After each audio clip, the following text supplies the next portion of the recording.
DNA tests are illegal in Israel.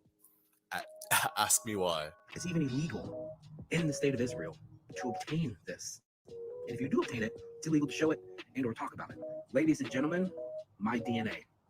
Now you might ask yourself, why is it illegal to obtain this in the state of Israel? Because it proves through your DNA that Jews around the world have no ancestral ties to the land of Israel. I mean, duh. It doesn't take a PhD or an article from a Jewish newspaper to tell you that Caucasians practicing a religion aren't native to a place where people have been brown for millennia.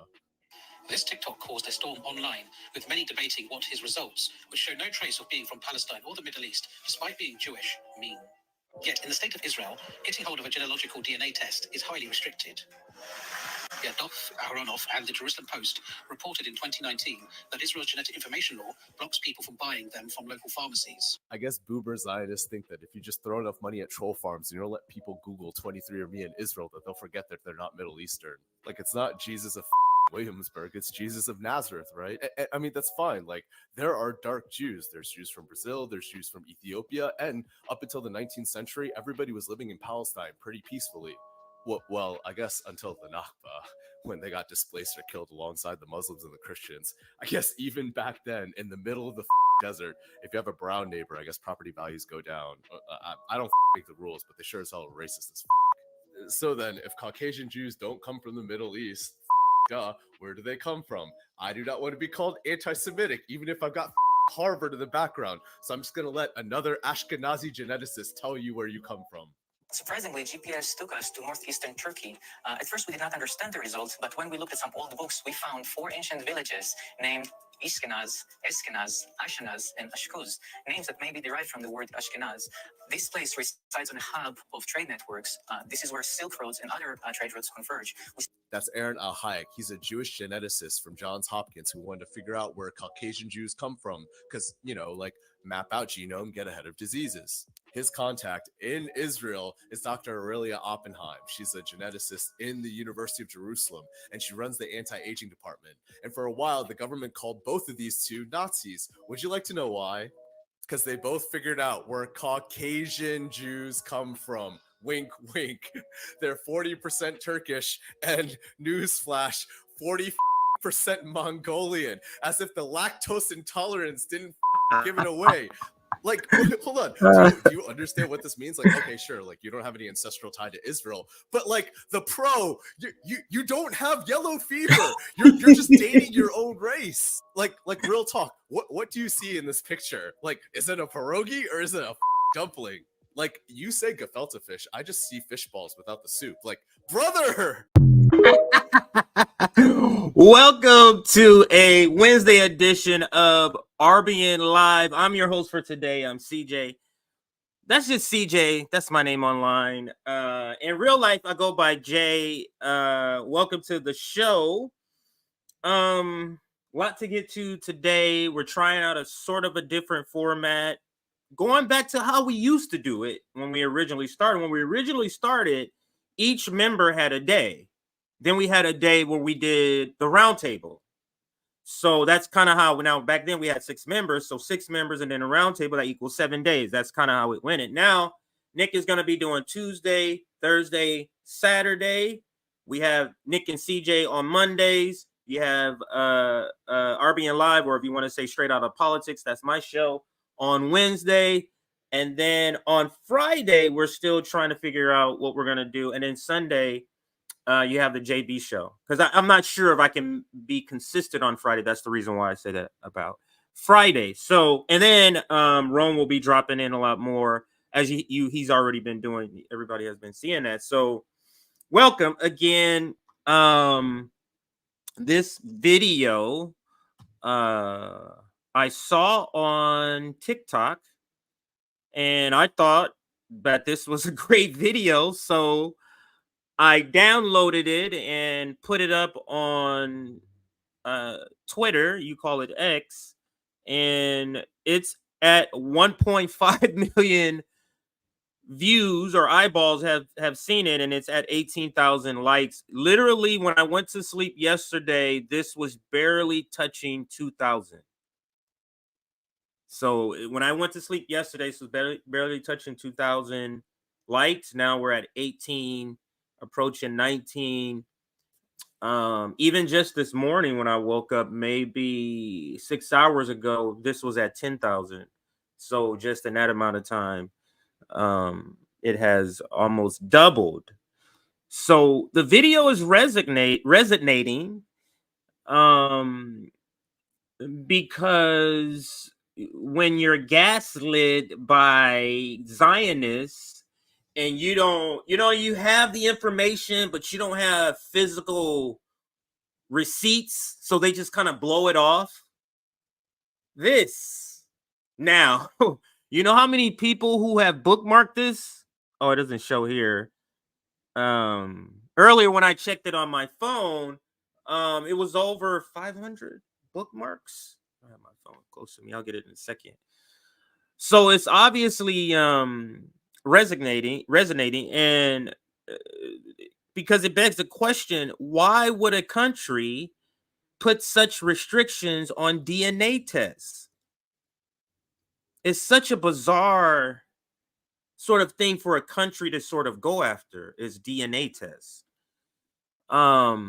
Unless you're trying, especially if part of your argument of claiming this land, this occupied Palestine, if that's part of your argument, wouldn't you want a DNA test to prove that, look at my DNA, it proves that I'm from here? Isn't that something you would think they would want? But to me, this is a clear red flag, glowing like bomb. Bigger than a red flag is what I'm trying to convey to you. That they know that they aren't, and they're just saying things. So even when they say criticizing them as anti-Semitic, that is just factually wrong because they're not Semitic. I don't mean the ones that are, because there could be some Jews. I know some Ethiopian Jews might be there. So I'm speaking in broad terms and generalities here. But I did want to start with this video with the broader presentation of today's episode, and we're doing a little bit different. I'm trying to create more of a linear story with videos and articles, all to tell one story instead of having segments. Now, of course, we can cut them into segments, but that is the idea. And today's overarching topic is terrible allies, why progressives and their strategies result in a cycle of disappointment. That is what we're attacking today. And there's going to be other lenses that we're going to be looking through to analyze that question of why progressives and their strategies result in a cycle of disappointment. Now, we'll look through the lens of Palestine, occupied Palestine, and what's going on there. So when it comes to occupied Palestine, why are progressives and their strategy for occupied Palestine, why does those strategies result in a cycle of disappointment? So, we'll analyze it through that lens. We'll analyze it through a couple of other lenses, maybe an economic lens. But before we get into it, make sure, if you're not already a Patreon member, become a Patreon member for RBN. This is the best way to support us with all of the censorship that's going on. You want to make sure, or we want to make sure, we're able to sustain any sort of censorship and just sort of move our audience to another platform.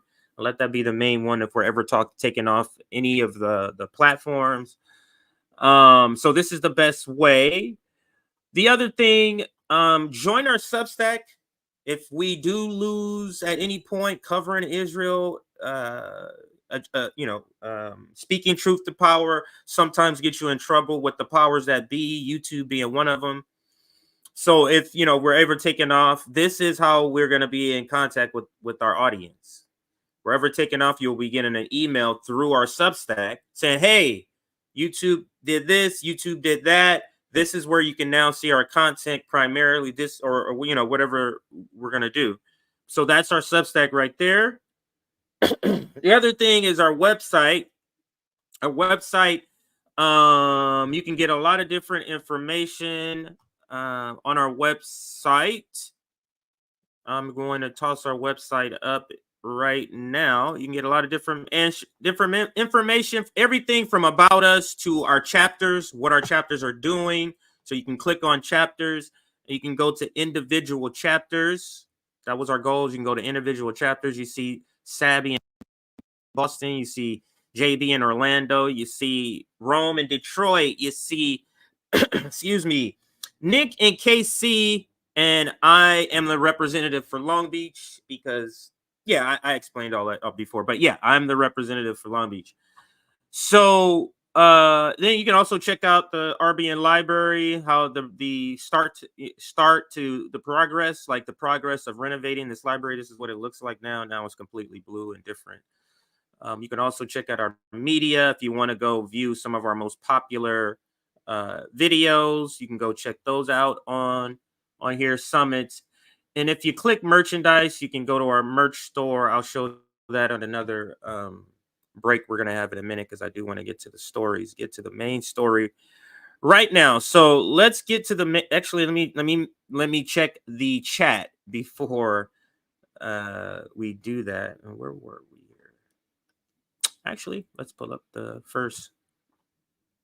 The first exhibit will be this exhibit of Bernie Sanders. This is where we're going to start. And let me check the chat to make sure everything's copacetic here. We have a new member, Kenneth Locke. Brand new member. Welcome to the RBN community. We are very appreciative of all of our members and anyone, even if you're not a member, we're appreciative if you're here watching. But thank you. Extra thank you to our members and our brand new member here. Kenneth, thank you. And let's check out some other items here, just to say.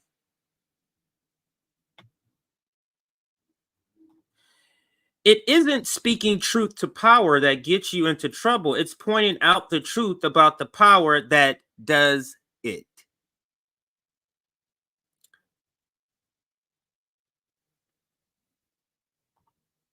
YouTube can't really do shit. They are beholden to advertisers. If millions of people boycott YouTube over solid okay, I get what you're saying. Israel takes, they'll lose billions in revenue because the Zionists use billionaires and their billionaire friends to exert censorship. So that is a critique or a analysis that I do agree with.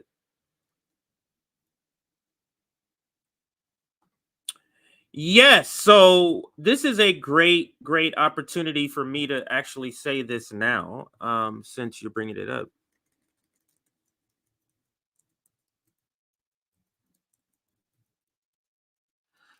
How about this? Let's do an open call to answer this question here. Open call for citizen journalists. If you would like to be a volunteer citizen journalist for RBN, and that's just basically like if you're at a protest, you just want to send in footage for us to, where our platform may be larger than yours, and you want it to be amplified on a larger scale. Let me get you our email address. If you are interested in being a volunteer citizen journalist,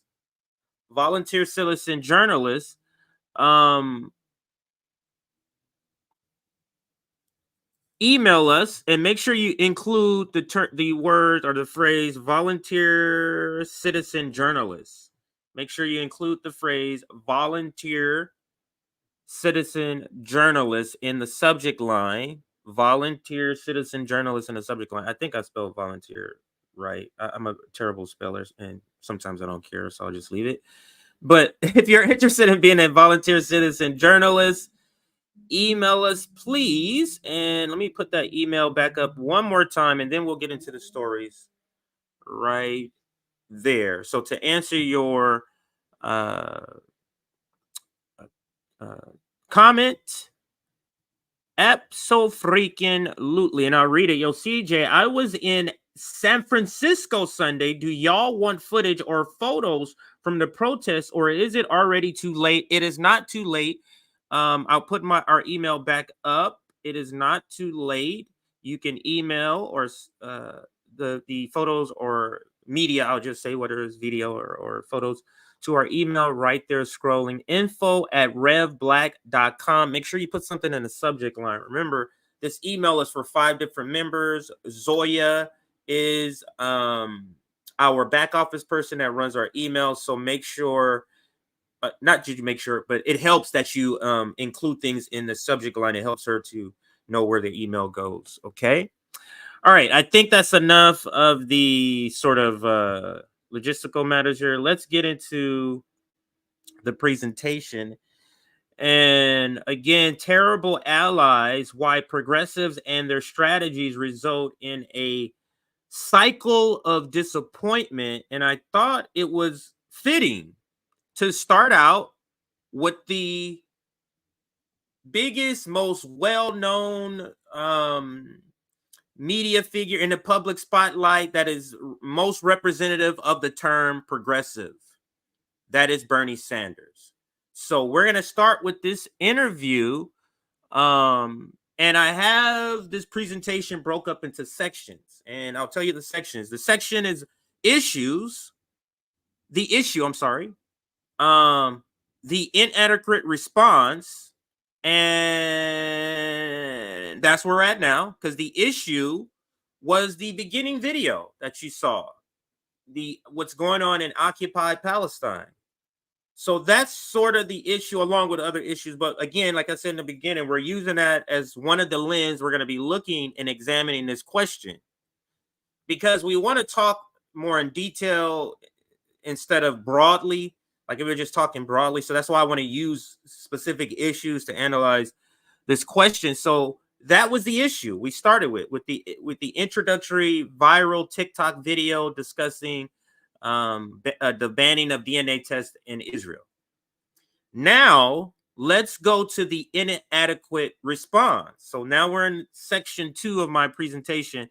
Section 3 will be the results of social Democrat point of view, or progressive Democrats. It's the same thing. And then the solution according to the establishment. All right. So those are the sort of categories we're going to cover. Now we're in the inadequate response category. And here is Bernie Sanders on CNN. Let's listen. Today marks 100 days since the brutal Hamas attacks on Israel. Here in the United States, divisions over the war that Israel launched that day are only growing. Joining me now, Independent Senator Bernie Sanders of Vermont. Senator, thanks again for joining. We have a lot to get to, but first let's start with this dramatic new escalation in the Middle East. President Biden strikes against the Iranian-backed Houthi rebels in Yemen. Top House progressive Congresswoman Jayapal said the president should have gotten, and in fact needed, permission from Congress, calling the strikes an unacceptable violation of the Constitution. Do you agree with her? Were these strikes illegal? Well, what I do think is the president has a right to. When a person doesn't start out, a politician in particular, with answering a question and then going, that means you're not proud of your answer. Because when you're proud of your answer, you start with that. Yes. Do you believe democracy is at risk if Donald Trump is elected? Yes, because he'll do blip, blip, blip, blip, you see? But if your answer is no, well, start with every other word, and that's what Bernie Sanders did here. I'm going to rewind it and then let him give his full answer. Should have gotten, and in fact needed, permission from Congress, calling the strikes an unacceptable violation of the Constitution. Do you agree with her? Were these strikes illegal? Well, what I do think is the president has a right to respond on an emergency basis to the disruption of international shipping brought about by the Houthis.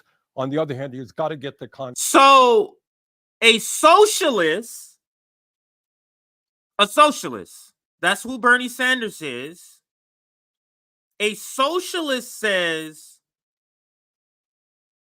merchant trade amounts to an emergency where we should go to war, or at least have some sort of conflict or military response.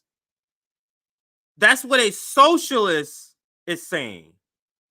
You see why what Nick said is true when he says people like AOC, people like Bernie Sanders, they're here to make the left look like idiots, like morons, like people who don't stand on principle. This is how they're able to flip the understanding of the word woke, because they can go, look at that woke person. They said they're anti-war and they're supporting Ukraine. You see? So before I digress, let's get back to the video. Congress immediately. It is Congress that has the right to declare war, not the President of the United States. So I hope this issue gets to Congress immediately. Let's talk about the war that Israel is waging in Gaza. You are trying to force a vote in Congress that would direct the U.S. State Department to look into whether Israel is using U.S. equipment or assistance to violate human rights standards in Gaza. So you have a mass murderer on the loose, and you're a person who supplied the mass murderer with some of their guns. The mass murderer went on a 50-state killing spree, and you think you don't have any liability if you can prove the specific gun you gave the mass murderer killed people. Is that what Bernie Sanders thinks? You see why progressives and their strategy for occupied Palestine and the Palestinians result in a cycle of disappointment.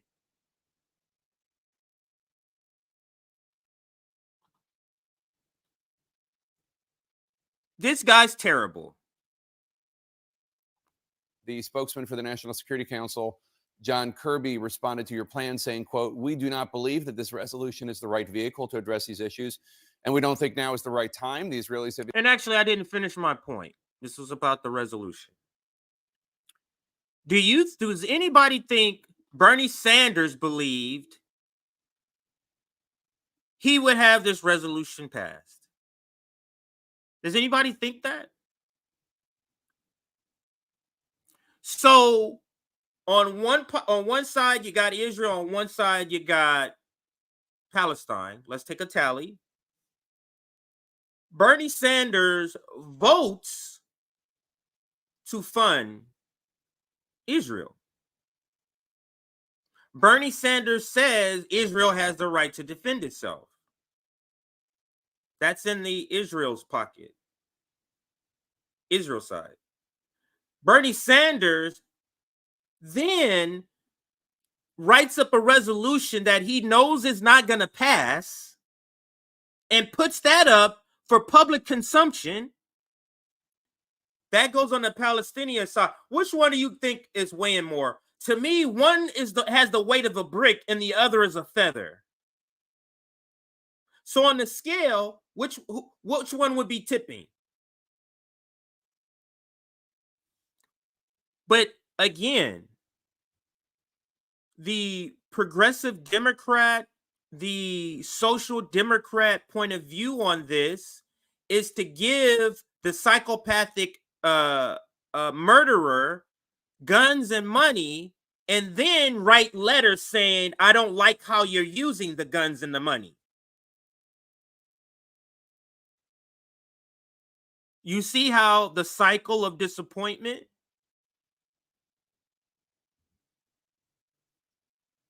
And then they want to get credit for writing the letter.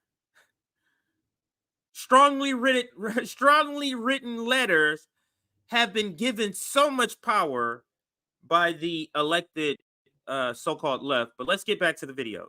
And I'm going to rewind it just a little bit. This is John Kirby's response to the fake resolution. So this is just theater. Because John Kirby doesn't know that this is not going to pass either. So he even put out a statement on something that he knows is not going to pass. This is all theater. Bernie Sanders also admits that this is not going to pass. We do not believe that this resolution is the right vehicle to address these issues, and we don't think now is the right time. The Israelis have indicated they are preparing to transition their operations to a much lower intensity, and we believe that that transition will be helpful both in terms of reducing civilian casualties as well as increasing humanitarian assistance, unquote. What do you say to that? I strongly disagree. Jake, we have got to, as Americans, take a very deep breath. What is going on in Gaza right now is a horrendous humanitarian catastrophe. We're looking. By who? By who, Bernie? You know how we do this on social media because we point out how the media or print media always points out things in Palestine, deaths, and they never in the headline tell you who did it. Palestinian kids, 20 Palestinian kids die in Gaza. Well, who killed them, bro? New York Times? Who? By who? Who's causing the humanitarian crisis that you're so concerned about? Why are you concerned? This is the problem with these terrible allies. They have concern about Palestinian lives on the back end. Why don't you have concern about Palestinian lives on the front end? Because when we're talking, for example, AOC, Jamal Bowman, them trying to walk the line and play this social democrat strategy of walking the line, what has that resulted in? The radical left hates your guts, and AIPAC is about to spend $100 million to take your ass out. So, seems like a lose-lose to me. And that's how it should be for any issue that is clearly a right and wrong, a moral right and wrong, human right or wrong, and you're trying to straddle the fence on that. But let's continue with the video so we can get to some other receipts here. Looking at 23,000 people who have been killed, almost 60,000 have been wounded, and 2/3 of the people who have been killed are women and children. You're looking at 70% of the housing units in Gaza that have been destroyed. Jake, if I use the word Dresden, Germany to you, you think about the horrific destruction during World War II of that city. What is going on in Gaza now in 3 months is worse than what took place in Dresden over a 2-year period. This is a catastrophe. And now, according to the United Nations, after you have 1.9 million people displaced from their homes, they don't have food, they don't have water, they don't have medical equipment, they don't have fuel. What you are looking at is imminent starvation. So, the people who are creating the conditions of imminent starvation and this dire situation that Bernie Sanders describes, guess what? Bernie Sanders, in the next breath, has the ideology of saying they still have the right to defend themselves. And in the future, we still should support them financially. So the psychopath is killing people, and this is the response. Terrible allies. And you can see it even in mainstream media. Morning Joe, CNN, MSNBC. There's a greater push to try to pretend like there's a divide between Netanyahu and Joe Biden. There's a bigger push to try to scapegoat this as this is a Netanyahu is bad. If anybody else was in this situation, this would be a lot less. That's what they're trying to make it out for Joe Biden, because there's no other way for him to play this. He has to pick a side if he wants to win in 2024. That's simple as that. He has to pick a side.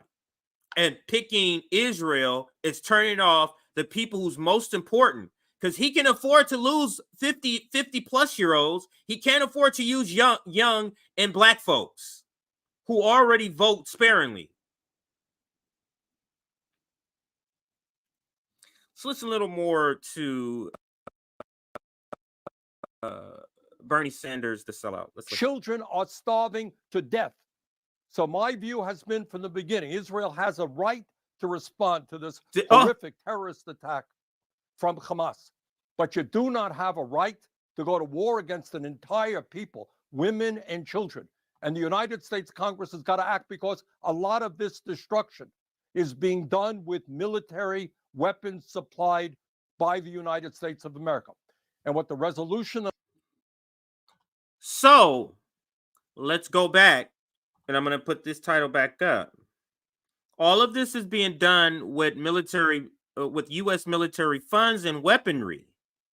So if you're a progressive Democrat, if you're a social Democrat, these are all synonyms. If you're part of the Justice Democrats and you are supporting, or Justice Democrat adjacent like a Bernie Sanders, and you have voted in favor of funding Israel, who are now using those weapons to kill, what does that make you? Do you think that makes you a good ally or a terrible one for the Palestinians?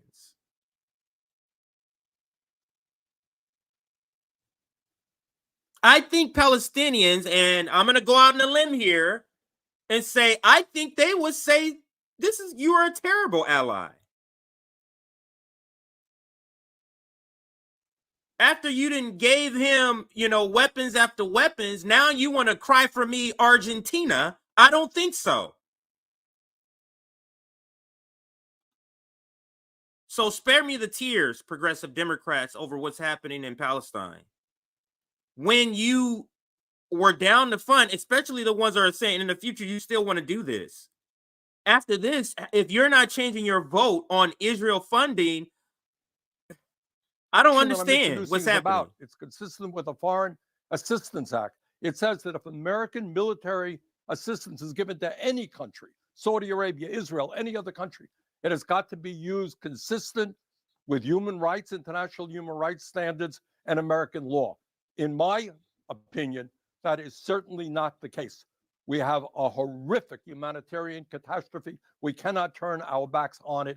Congress has got to start moving to protect children in Palestine. Do you think that you can get 51 votes? Stuttering. Not on Tuesday night. I don't.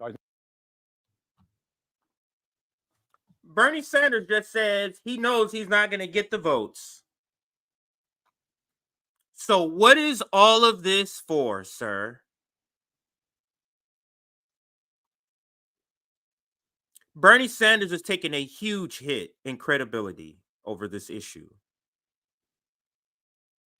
He may have called for a ceasefire at this point, but took him how long?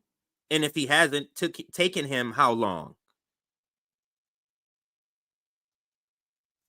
So Bernie Sanders have to do these things where the corporate media is happily to have him be the face of sympathy for Palestinians. Now everybody want to praise him as if he's the sort of allyship Palestinians need and Palestinians deserve or Palestinians want. I'm going to move on now. I think let me just see what the next question is, because I do want to move on. I don't feel like we have to listen to this entire interview, but let me let him ask the next question, and then we'll move on. Oops. 1 second here. Got to pop up on the screen. I think we're making progress. I think what we're trying to do is unprecedented. This is the first time this particular resolution has ever been brought to the floor for a vote. This is the first time we have ever seen, members of the Congress beginning to stand up to Israeli aid. So it's going to be a long, hard process, but we got to begin somewhere. This is the beginning. So you have been critical about what you call Netanyahu's illegal, immoral, brutal, and grossly disproportionate war, unquote. 100 days ago, of course, right. On October 7th, Hamas sent hundreds of fighters into Israel. They took hostages. They killed children. They killed families, grandparents. Yes. What should have been done? How do you go after? How can the Israelis go after Hamas if they are hiding among the Palestinian civilians? Now, if you're an ally, your answer should go something like this, and I'm going to summarize just to make it short. Your answer should go something like this, and I'm Bernie Sanders answering the question. This is an easy answer, Mr. Tapper. If Hamas goes there and you can't take out Hamas without killing civilians, you do nothing. Your fight is with Hamas, not civilians. That's pretty simple. That's what you do. So whatever strategy you need to cook up to where you can go in and dissect just Hamas, okay. That's what he should say as a social democrat. That's what Lula's saying down in Brazil, who is truly a social democrat. What we have here are people running around as social democrats, masquerading as social democrats, who are really just neoliberals with a couple of good domestic policies, point of views. That's really all they are, because you can't, neoliberalism is connected to the military arm. So if you're for the status quo of the U.S. empire, which Bernie Sanders is, Ukraine, Israel, you already seen it, how are you not a neoliberal?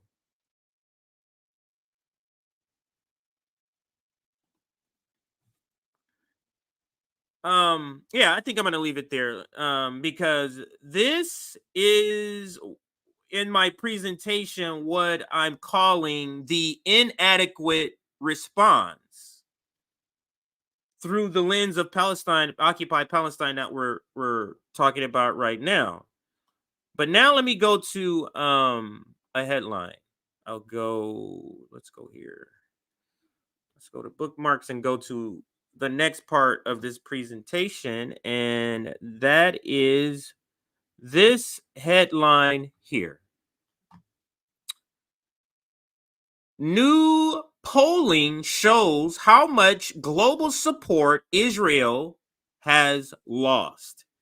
So we're moving into the section of my presentation that I'm calling the result of social Democrat / progressive Democrat point of view / strategy. So this is the result of this sort of half in, half out strategy that social Democrats, aka progressive Democrats, have.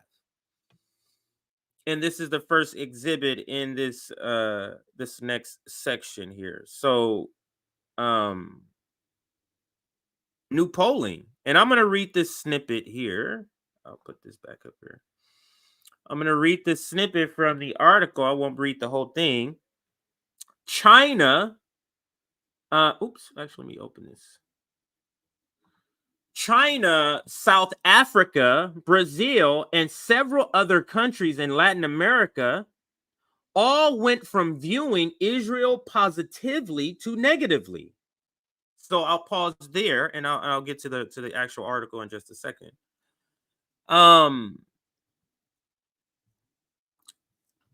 Turns out, and this is the reason why they want to censor social media. It's because social media is how people is learning about the atrocities that's going on in occupied Palestine. So this is the reason why they cut off the internet in Gaza, is because they don't want to get the footage out here for this very reason of swaying public sentiment. But according to this article, it's already too late. According to this poll, I should say. So let's go to the actual article. Is this it?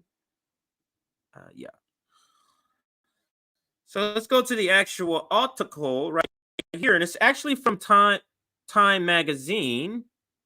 And it's, again, the headline, new polling shows how much global support Israel has lost.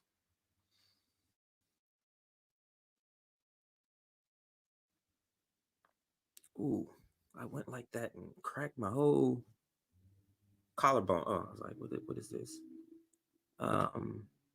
Where am I? Oh, right here. All right, so let's read a little bit, not too much of this, but new data shared with Time from the business intelligentsia company Morning Consult shows that support for Israel around the world has dropped significantly since the war in Gaza began.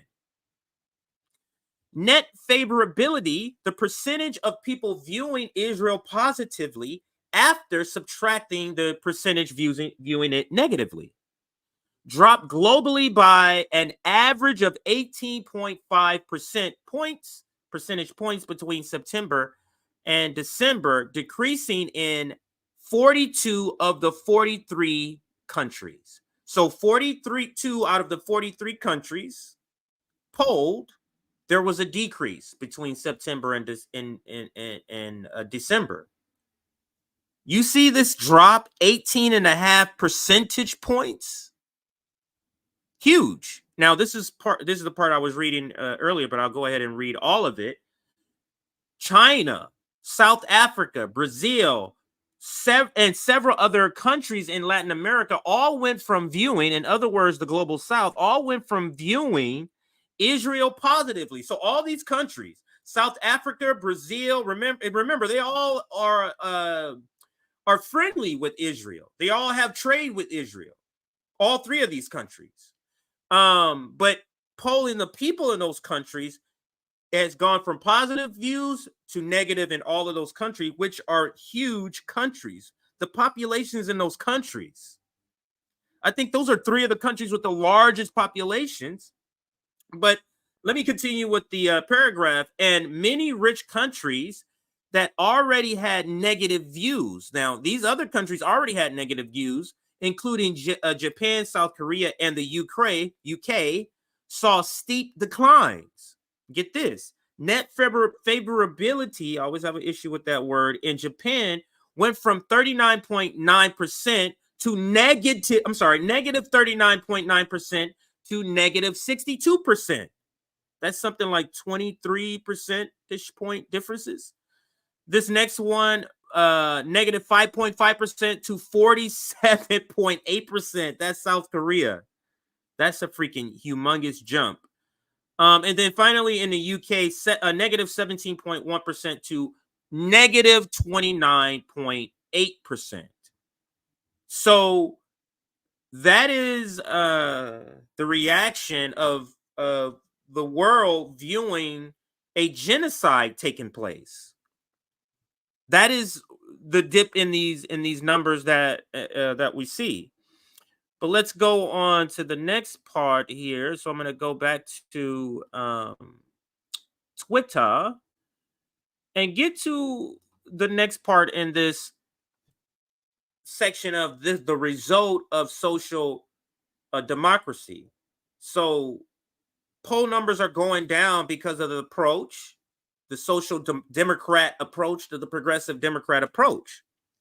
Now, we're going to get to, I guess you can say, the main video, or this is the main sort of two videos that we're going to be discussing. We meant to include it, I think it was 2 days ago with the Nick and CJ show, just didn't get to it in the presentation. But now we're going to get to it, and that is the two interviews that Charlamagne the God has gone on around the issue of Joe Biden losing support because of his stance on Israel, on occupied Palestine, excuse me. So I'm going to read my tweet before I pull the full video up. But now we all sort of known this before, that Charlamagne the God was a Democrat or Democrat leaning, believe they're the better, lesser of two evil thing, like most people, that aren't steeped in this politics would say. that are nonpartisan. And I think this is how you spell Charlamagne the God. But Charlamagne the goddamn Shield is actually who he is. And this is what I said to this next video that we're going to be playing. Oops. Meant to expand the tweet, not click on my name.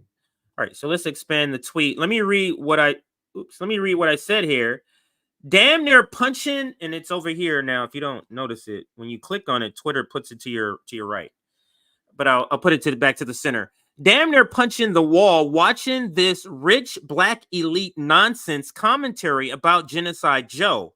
Imagine any black person pushing the idea of democracy ending under Donald Trump, as if black, brown, and indigenous people have ever experienced democracy in the United States. This tweet got 22,000 eyes, almost 500,000 or 500 likes, 498 likes for that take on this. Now let's listen to this interview. This is Abby Phillips having Charlamagne the God, and I always forget her name, but it's something Rose. Amber? Is her name Amber? Angela Rose. Yeah, that's it. So what is the establishment doing? Let me preface this video this way. What is the establishment doing? They're panicking.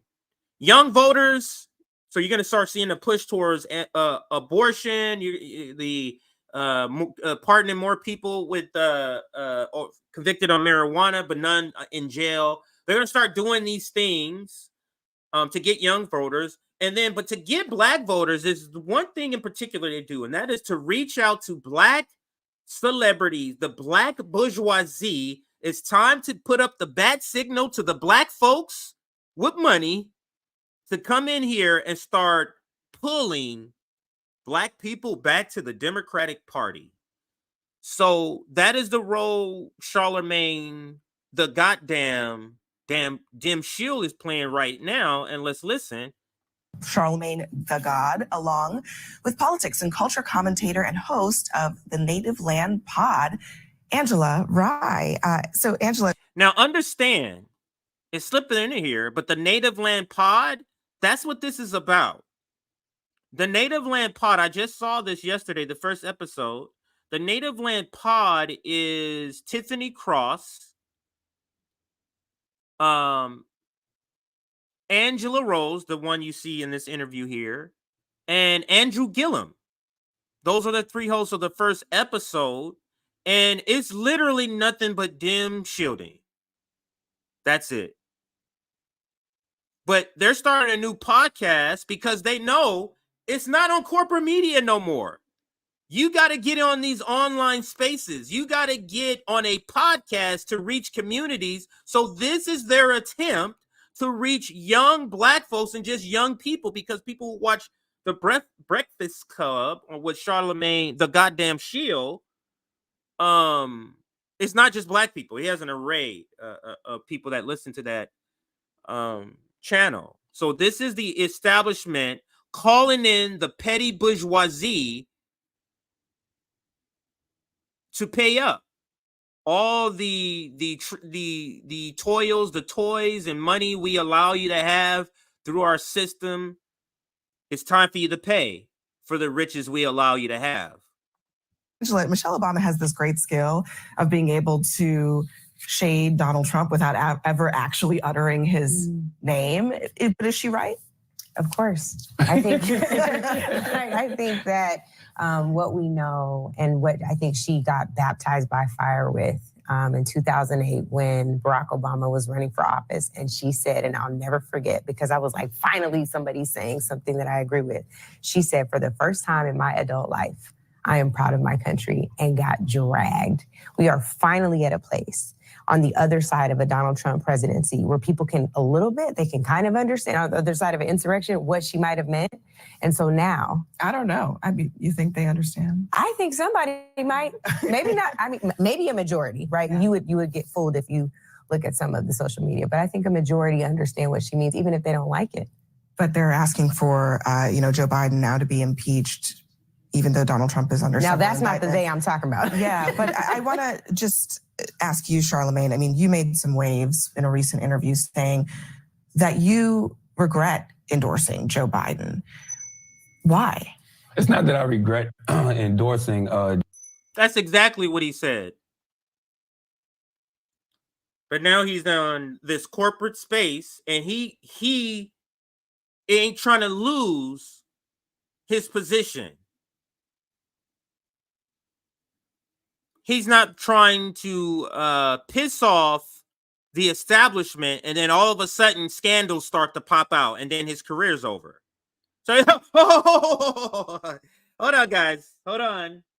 I see you over there. Don't do nothing to me. Let me clean it up here. And that's exactly what Charlamagne, the goddamn dim shield, does here. Biden. Why? It's not that I regret endorsing Joe Biden. It's just that, I think that we all can get burned, by politicians. Because when I say endorsing, like, I put my name and my reputation on the line with my listeners. And when my listeners feel like heated. Now, actually, before I say that, I'm prematurely going to make that attack. Let him finish this point. Deliver, they come back to me and they say, hey man, you're the one who told us to vote for Joe Biden. You're the one who told us to vote for Kamala Harris. So I care about my listeners and what my listeners think, but I do want to say that I think President Biden historically has been a lack of a better word, a shitty elected official. But Donald Trump is the end of democracy as we know it. So he says a good part, but then he has to equal it out by saying Donald Trump is the end of the democracy. That's the setup of the lesser of two evil. He's a shitty of a politician. Forget the phrasing, but something like to that effect. But Donald Trump is the end of the democracy. So he's setting up the lesser of two evil argument right here. You'd vote for Biden again? I'm not saying either or, but I think, since y'all ask answers, because that's what y'all do on CNN, you like to ask answers, like you ask. What I said is you asked is if Donald Trump was black, would he get locked up? You know the answer to that. But I mean, right? I don't know the. So you are going to vote for Joe Biden? I think it's simple and plain. Like, if you Donald Trump is the end of democracy as we know it. I don't know what to tell people. And I know it sounds.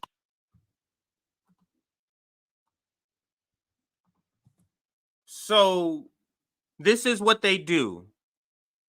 They go on here and pretend like they are reluctant. You are saying Donald Trump is the end of the democracy, so you're saying you are picking Joe Biden. You're saying people should pick Joe Biden. Now, anytime people say this is the end of the democracy, if I was in these corporate spaces, my first thing would be, well, in order to say whether or not I feel like this democracy is worth saving, we need to define what is this democracy? What's happening in its democracy? Let's see. A democracy that's supporting and funding a genocide. You just saw Bernie Sanders admit our weapons are going to kill these people. So we're funding a genocide. That's what a democracy is doing. A democracy has suppressed wages to where what is the national federal? It's under $8 when it should be in the 40s if it kept up with inflation from the 60s, I believe. A democracy which has seen a 12% increase in the homeless or unhoused population nationwide, most of that being in California. A democracy that's supporting, funding, and sending money to neo-Nazis in Ukraine. A democracy that takes Green Party candidates to court and get them removed from ballots. A democracy that's not holding primaries effectively in the Democratic Party. Where should I stop? A democracy that refuses past tense to give or grant Medicare for all during a pandemic.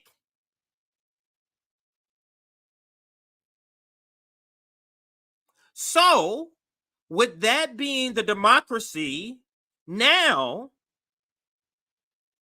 Donald Trump is the end of the democracy. Huh? Okay. Now it doesn't seem so scary, does it? What are we actually clinging on to here? What is there to cling on to? I'm going with their framing. I don't believe their framing. That's not what's going to happen. But to go with their framing, anyway, I prolong the point. Let's continue with the video. Sounds, when you say that now in 2024, you've heard it so much because every time, you know, there's a Republican candidate, people say, oh, it's the end of democracy. He's the, people go so far as to say, oh, he's the Antichrist. Like, but this is one of those times where, you know, it really actually positively is true. So, Angela, what he's saying about his Breakfast Club listeners. So this time, this is the most important election of our lifetime. This time is true. That is the exact phrase I've heard at least 4 times. This time is true. I know we said it in the past. And guess what? In 2028, they're going to be saying, I know we said it in 2024. Answer me this question. If democracy is really on the line, why aren't you replacing Joe Biden so that the polls are flipped? If democracy is on the line, why aren't you doing things that would give you tons of support?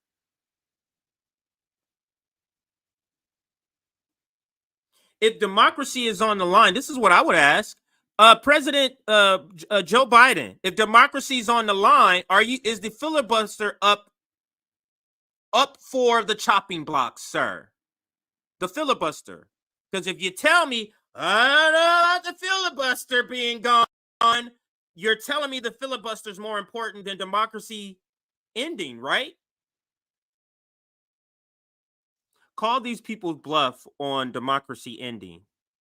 And the disappointment, I guess, that there might be with the Biden administration. Do you see that being understood by the Biden campaign? Are they taking that seriously? I think that there are folks in the campaign. I think there are folks in the White House. There are folks in the VP's office that certainly understand and have stressed these points to them ad nauseum. I think Madam Vice President understands. I think that what the real test will be what they do with that understanding, right? I think Leonard is absolutely right. It's hard to get people to do something. They all understand? What the hell? They all let me go back because apparently everybody understands. With the Biden administration, do you see that being understood by the Biden campaign? Are they taking that seriously? I think that there are folks in the campaign. I think there are folks in the White House. There are folks in the VP's office that certainly understand and have stressed these points to them ad nauseum. I think Madam Vice President understands. I think that what the real test will be. Understand, Madam Vice President is her friend. She says it in the podcast that I watched, The Native Land. And get that, they call that shit the Native Land. Let me show you this shit right now. They call this the Native Land. What do you think they're doing with all the talk of indigenous, with all the talk? These people know what they're doing. This is the podcast. Now, I'm not gonna get ahead of the point, but you see Andrew Gillum on the graphic. You see Tiffany Cross. She's formerly of MSNBC. She was fired. You see Angela Rose. Angela Rose used to be on CNN. Actually, she was fired. Andrew Gillum, I believe he was a contributor on CNN. He was let go. And you see another graphic of them down here. But that's the Native podcast. They're here to lie to the Black and brown community and get them to go back to the terrible Democratic Party. That's what the Black bourgeoisie is here to do. What they do with that understanding, right? I think Leonard is absolutely right. It's hard to get people to do something that they already were very reluctant about doing. Don't forget, they were overcoming a pandemic like the rest of us, overcoming George Floyd's death and murder for 9 minutes and 30 seconds on camera. There was a lot that folks had to overcome to get there. And so when you have to sacrifice so much, the least you can do is meet us in our sacrifice. And I think that's really what he's saying. It sounds like a reluctant endorsement you got out of him. It does sound that way. But I think the reality of it is... I will always vote for democracy, you know, and what I keep trying to... So then it's a binary choice. Yeah, and They will always vote for democracy, and it's a binary choice.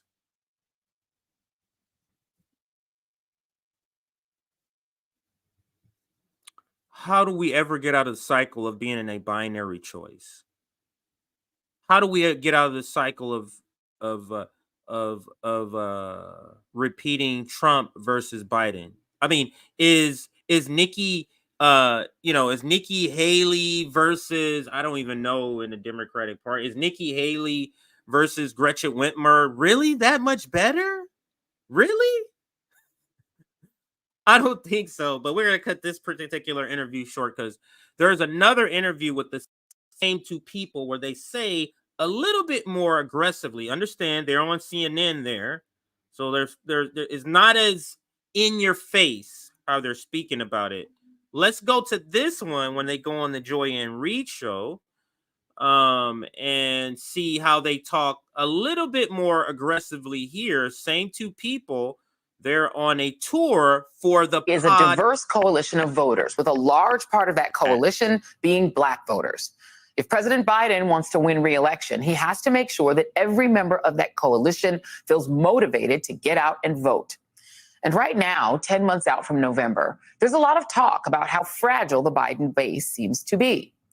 Charlamagne the God is the host of the popular morning show, The Breakfast Club.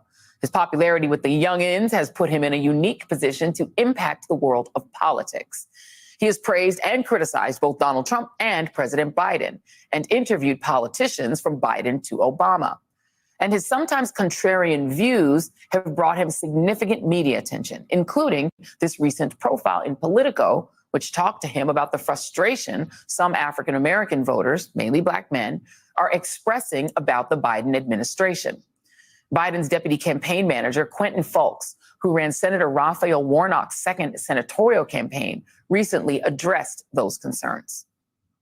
I know that it's not possible for a Democrat to be elected president of the United States without winning the African-American vote, and therefore our focus is going to be on making sure that we have those voters, that they know that we want to continue to earn their continued support or work to earn their continued support, and so that's where our focus is. But look, we've come out the gate swinging. The other notion that I don't like when it comes to the African-American community is that it's Black men versus Black women, and I'm also not going to let that take hold in this campaign. Charlamagne's new venture with politics and culture analyst, political strategist, and my friend, Angela Rye, and friend of the show, is aiming to give voice to the rising majority in America, which is who Biden needs to listen to if he wants to. So this is them trying to, again, get into the spaces that young people and young Black people, young people of color obviously aren't in these corporate spaces. So Charlamagne the God, understand that. Charlamagne the God is helping to facilitate this because he's, I think, the producer or something like that of this new podcast show that they're talking about. So I'm going to bring up the article in just a little bit, but let's listen a little more. To win. Their new podcast, Native Land Pod, launched this week on iHeart Podcasts and Reasoned Choice Media, which was co-founded by Charlamagne. Angela Rye is the co-host. I recently spoke to both of them, and I began by asking Charlamagne why the mainstream media, and particularly Fox, seems to be so obsessed with him these days.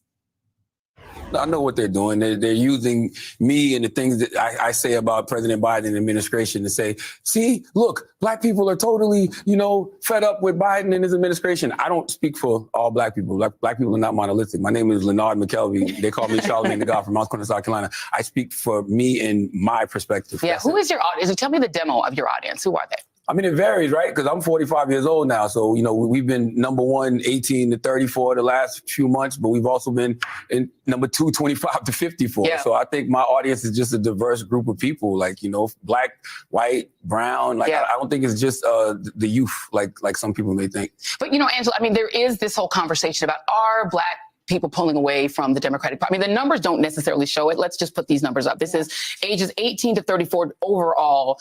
Biden not doing so well. He's in the low 40s. Trump's at 46. Black voters, it's still 69-20. I'm not even sure these numbers are accurate. So if you don't see black voters here, 69-20, he needs to be at about 92. That's where he needs to be, Joe Biden, in order to win. Men of color, 42%.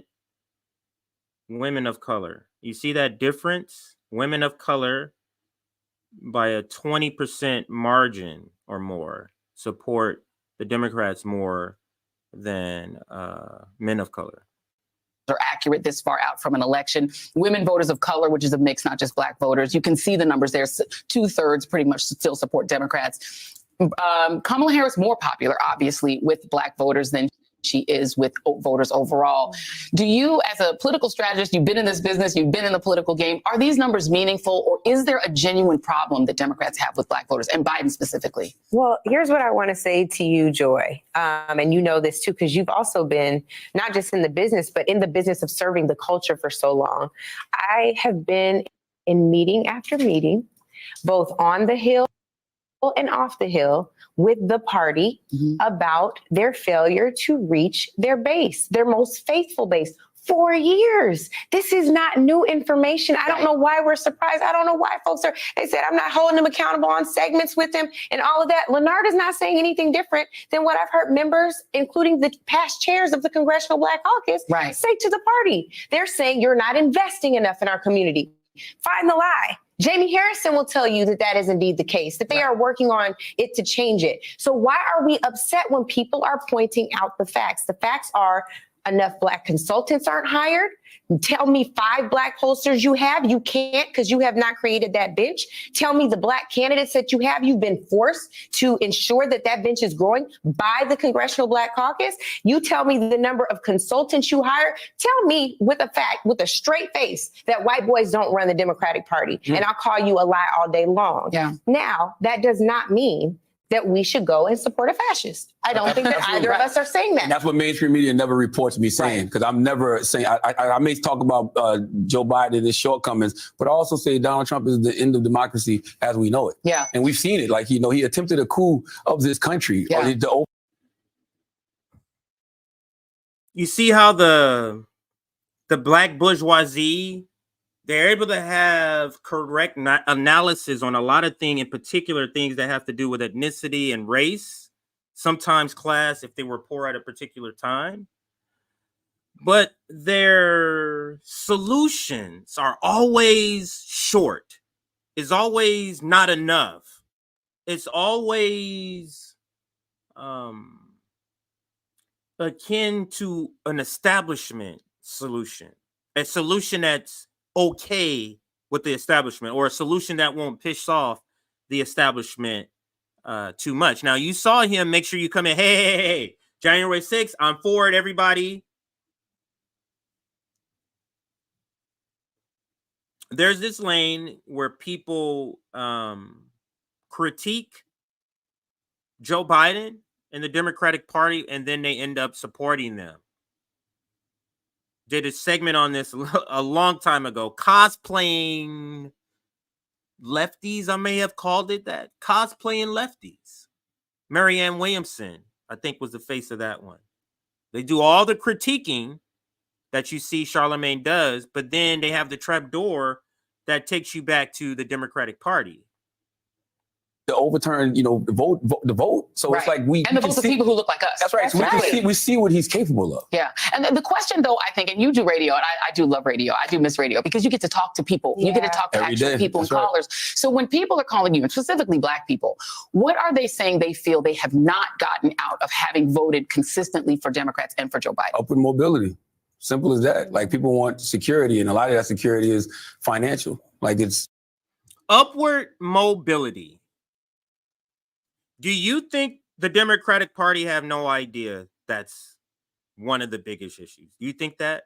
Do you think they don't know that the police state is one of the biggest issues? Do you think they don't know the Black community is some of their most important constituents in some of these swing states? So if all of that is the case and they're not rolling out the red carpet, you have to ask yourself why. And this is where people in the Black bourgeoisie fail to answer why. Because it goes back to class. It goes back to a critique on capital.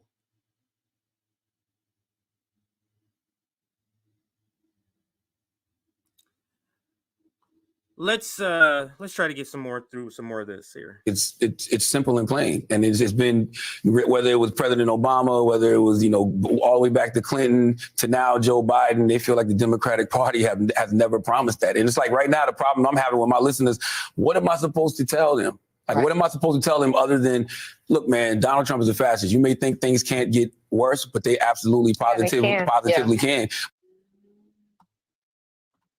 And that's true. Things could get worse. Things could get worse and will get worse under Joe Biden if he's elected. In his second term, we're likely to get a Kamala Harris to become president. We're also likely to be involved into more wars, one in the Middle East, one with China. We don't know what's going on in Israel, but that's part of the Middle East war. And then Ukraine. Let's continue. But if they feel like, I've already lived through a Trump presidency, I lived through Reagan, how much worse can that get? Like, it's like, what do I... That's the very first thing I said. And that used to be my pinned tweet back 2 years ago. I lived through Reagan. Trump ain't worse through Reagan, sir. Sorry.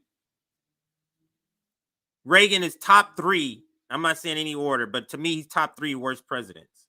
Well, I tell them they're not afraid of just telling them to go out and vote because of fear anymore. And the thing is, we saw, you're not supposed to stand up and shout out in church, but we all watched what happened inside Mother Emanuel. And this was not Black people standing up. This was non-Black folks, but they were.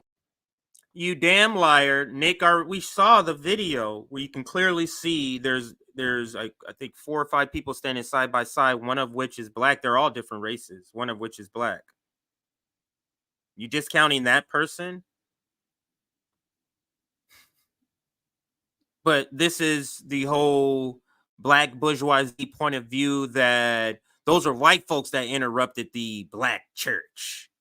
Black church doing church shit or Black church doing political shit? But they were very passionate about Gaza. And you saw a Black woman defend Joe Biden. That's the base that's going to vote for him, right? Yeah, so that's the base that won him the 2020 election. Yeah. So when you're thinking about things like, we both talked about the sexy red thing offline, that, people are like, I got a stimmy with Donald Trump's name on it. So I know I got it. When Biden sent me a stimmy, I don't remember it. Yes. On Gaza, it's a complicated thing because Black folks see those Palestinians and they see themselves. Yes. So with all of these issues, do you feel that the administration, do they seem to understand that they do have a problem, particularly with younger Black voters, on economics on Gaza? I think that this is a complicated issue. And the reason for that. It is really not. It's really not. And this is the issue with the Black bourgeoisie. They are given opportunities to actually tell their white counterparts they're in these groups with, they're in these spaces with, the truth, and they will not go. They'll just go to a certain point. I'm going to rewind it and let it continue here. Right here. for him, right? Yeah, So that's the base that won him the 2020 election. Yeah. So when you're thinking about things like, we both talked about the sexy red thing offline, that, you know, people are like, I got a stimmy with Donald Trump's name on it. So I know I got it. When Biden sent me a stimmy, I don't remember it. Yes. On Gaza, it's a complicated thing because Black folks see those Palestinians and they see themselves. Yes. So with all of these issues, do you feel that the administration, do they seem to understand that they do have a problem, particularly with younger Black voters, on economics on Gaza? I think that this is a complicated issue. And the reason for that is, you know, just as well as we have friends who work in this administration. We have some friends who have been in there fighting tooth and nail to ensure the administration doesn't just see it, but addresses it. Right. The problem that we have, I think part of what Leonard is addressing is when a foreign country needs aid, the United States acts and promptly, and they will figure out a way to answer the call, even without an act of Congress. Yeah. When it comes time for Black people to need aid, even a reparations discussion, people are like, wait, reparations? Who, where, why? Right. And that is really the problem. We have people who are dying literally to feel heard, to feel embraced, to feel supported, to feel sacrificed for as much as we sacrifice at the ballot, even through voter suppression, even through a pandemic, through all of that. And that's the thing. So just meet us halfway, I think is the real Okay, very quick before we go, we're out of time, but let me play a clip. Can I play a clip? Play the clip. It's nice to... Oh, it's pretty, that show is pretty disgusting. Like I said, I watched it before I knew this segment. Like I had watched the show and skim and just to see what type of shit were they really going to be talking about, some Black community shit, and it wasn't. It was like January 6th was one of them. It was like why they're there. One of them was like how all of them got fired and shit like that. So it's very Black bourgeoisie sort of topics that I found in there. But continuing with the presentation, two more videos in this, this next video is shorter, in this section of results of the social democrat point of view. And let's go to Jim Clyburn next. And this video, you may have seen a snippet of it or a version of it because he's been on quite a few shows talking about this. I'm going to play this in just a second, but let me cue it up here. Yeah, all right. So, and I'm going to preface it first, but before I do that, let's briefly go to the article that Charlamagne the God was interviewed for, and that's this: Trouble with the God. This is what has been getting him in hot water. This is what, don't think this, it's not a coincidence that the article comes out at the same time they're launching this podcast. It's all part of the launch plan, the plan of launching the podcast. So this article here,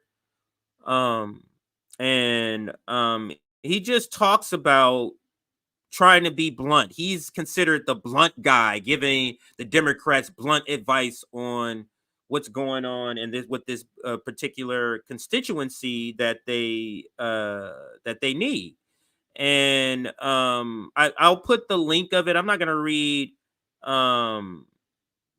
most of it, but I'll start here. And increasingly, Charlamagne's appraisal of Biden's administration has been soured.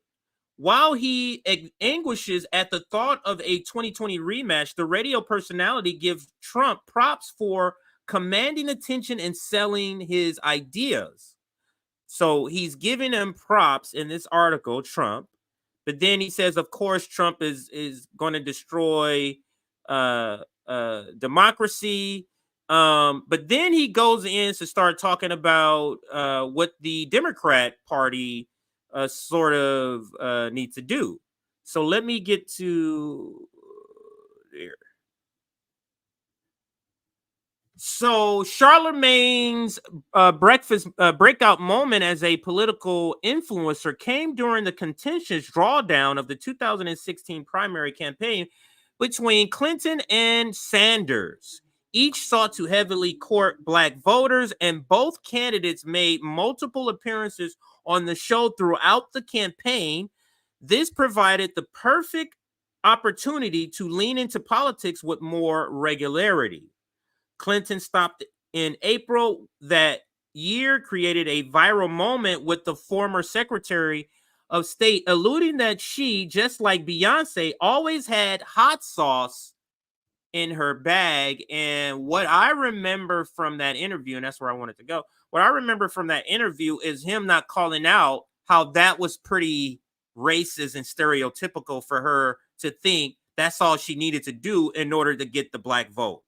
That's what I remember from that interview. That's all I wanted to show you from that article, because most of it we covered in the video version of it. So let's get back to the next part of this presentation, and that's this short video of this next black bourgeoisie, and I believe he has the #1 recipient of corporate money from the healthcare industry. The one, this is why he votes against Medicare for all. But let's listen to what he thinks Joe Biden should do about the problem he has with young voters, and I think also black voters. My concern is much more with black voters getting the right information, getting all of the information so that they will be informed voters. That's my concern.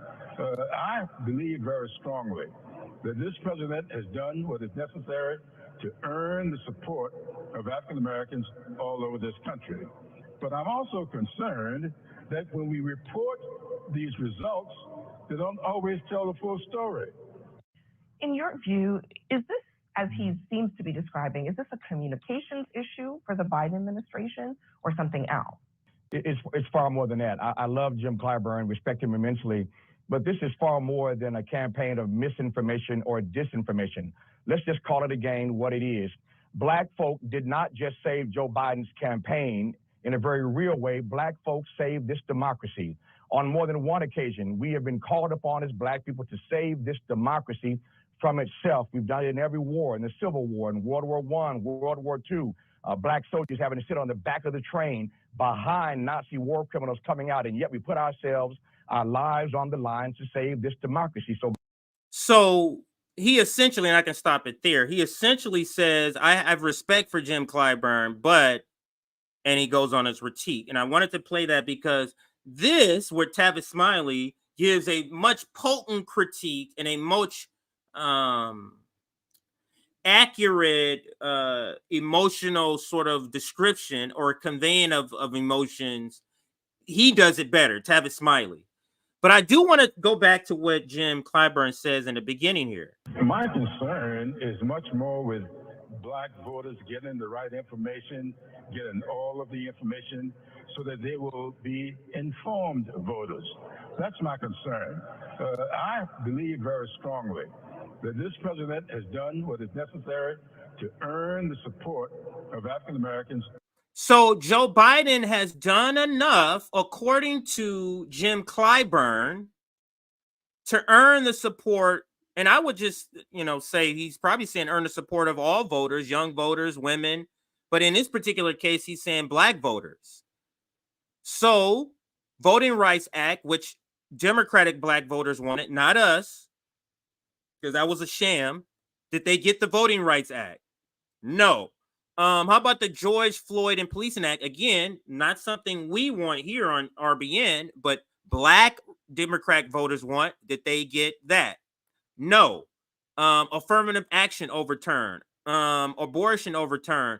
What is he talking about when he says Joe Biden has done everything or enough to get that vote?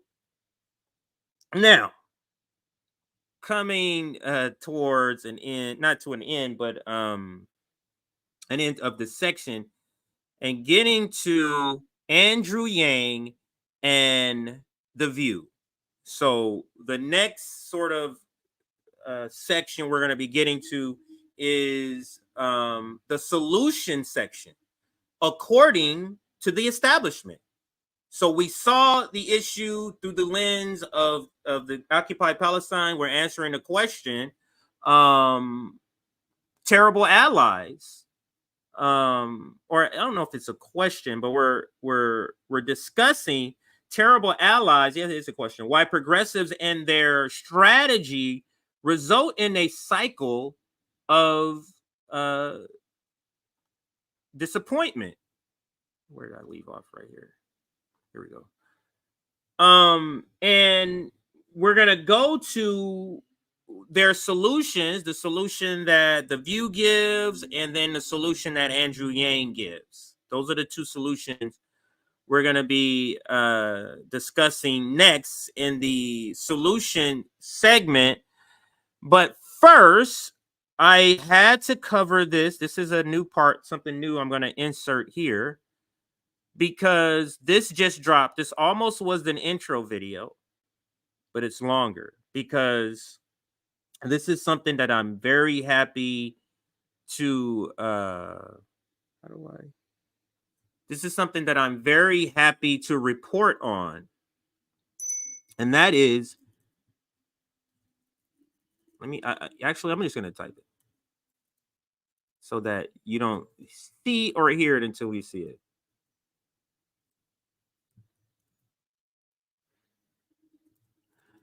I can say it. So Black voters are supporting third parties more than Biden, believe it or not, in this new poll that we're going to be discussing here. Black voters are supporting third parties more than Biden. This is very, very interesting. And who is it? TYT and Nina Turner actually reported on this. This is a poll from today. This just dropped. This video just dropped a couple of hours before the stream started, and I thought, wow, they discussed it. They discussed the poll, the numbers, and some other things. I think it's very interesting. So I do want to play it here, and I'm looking for the tab. Here it goes. All right, here we go. On our back. Actually, there goes Nina. I was watching it already. Let's go back so we can get the details of the poll first before they get to Nina Turner. So let's listen. Third party candidates are on the rise. And guess who's one of the candidates who's getting most of the third party votes? RFK Jr. RFK Jr. So let's listen. Polls for one side or the other. In this case, a new poll is out. President Biden losing Black voters. Third parties are picking up where he's divested, if you will. Bruce C.T. Wright of News One writing that the partisan battle for Black voters' support may not be as cut and dry this year compared to the buildup to presidential elections in recent memory. Instead of the traditional support from Black voters going to Democrats and the nominee, the unusually high number of third-party candidates this year could flip that status quo on its head. Spell doom for President Joe Biden, a major pollster said. And when you look at the array of candidates here and what's attractive to people, this is a real possibility. It's happening. It's happening, folks. Better wake up or coalesce. Put your energy behind who you feel is the best for you, your own personal platform, as well as that for the country. Here's why 20% of Black voters, Biden's most loyal base, expect to cast their ballots on election day for neither the incumbent nor Donald Trump, the presumptive Democratic and Republican presidential nominees, respectively, according to a new poll. The findings in the USA Today Suffolk University poll are the latest evidence that fewer Black voters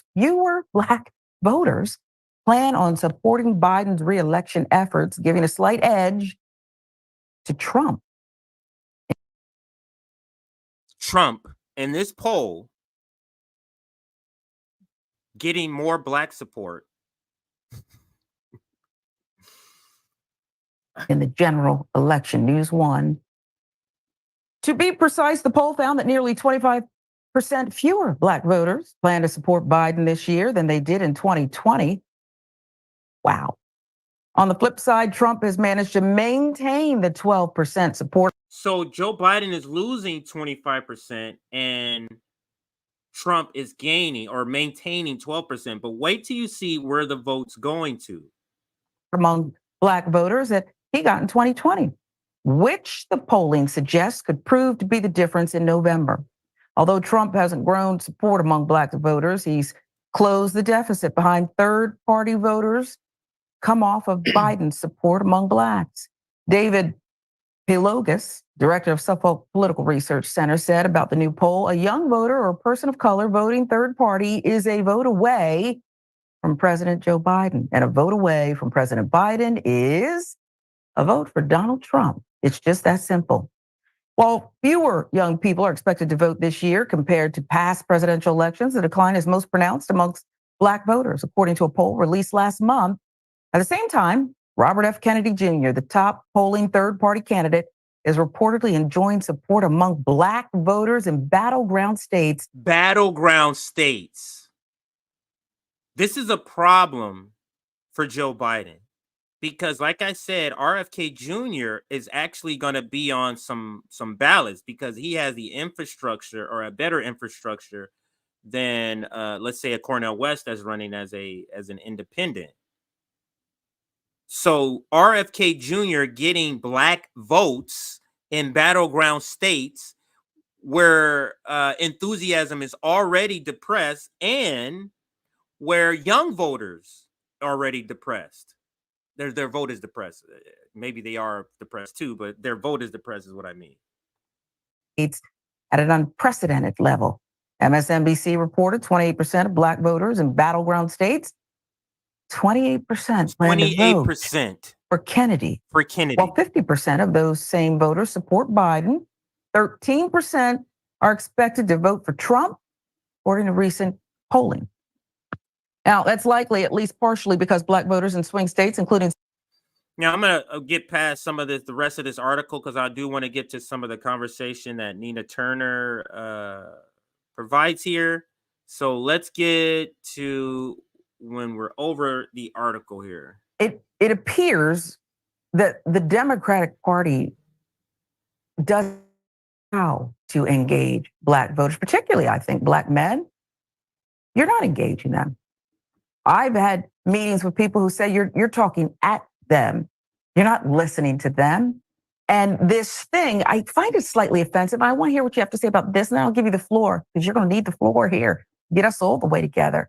I find it offensive that they keep doing these things like if Jill Stein would just get out of the race, if Kennedy would just get out of the race, Biden wins. What happened to earning my vote? And you know what? If it's that important to you, do better by me. If you want us to save democracy, shouldn't you be required to do better by me, Senator? There it is. Woo! There it is. Sister Sharon Reed, you hit the nail on the head. I mean, you did that. Wow. That's exactly right. If we matter, I mean, if you love me, show me. Yeah. You know, and then that's not happening. There's so much that we can unpack from this article. So I will start with Chairman Harrison, Sharon, since you ended there. And I know him too, like him, but give me a break on this. The Democratic Party has taken, for years, even before Jamie Harrison became the chair of the DNC, has a pattern of taking the Black vote for granted. Now, they're about to get what Grandma used to say, which is I can show you better than I can tell you. Now, we've been telling you election cycle after election cycle after election cycle that you're not doing right by us. Now we're about to show you. As that article has illustrated, that Black voters, either they're going to vote for Trump or they just not going to show up. And that young voters particularly are over it. What is happening in the Middle East is certainly animating our community, as most issues that have to do with justice or injustice animates the Black community, particularly in a deeper seated way than most because of our history in this country.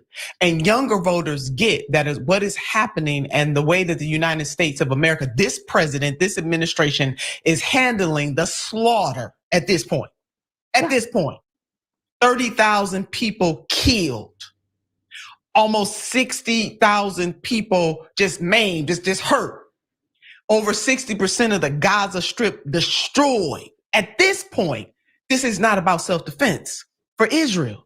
And the United States of America is aiding and abetting the slaughter of innocent people. That ain't lost on young people from all walks of life, a lot of the polling will show, but especially for Black people, Sharon, and when you couple that with the fact that the Democratic Party has done jack nothing, fill it in, S-H-I-T, for the Black community that is materially substantive, you getting what you're getting.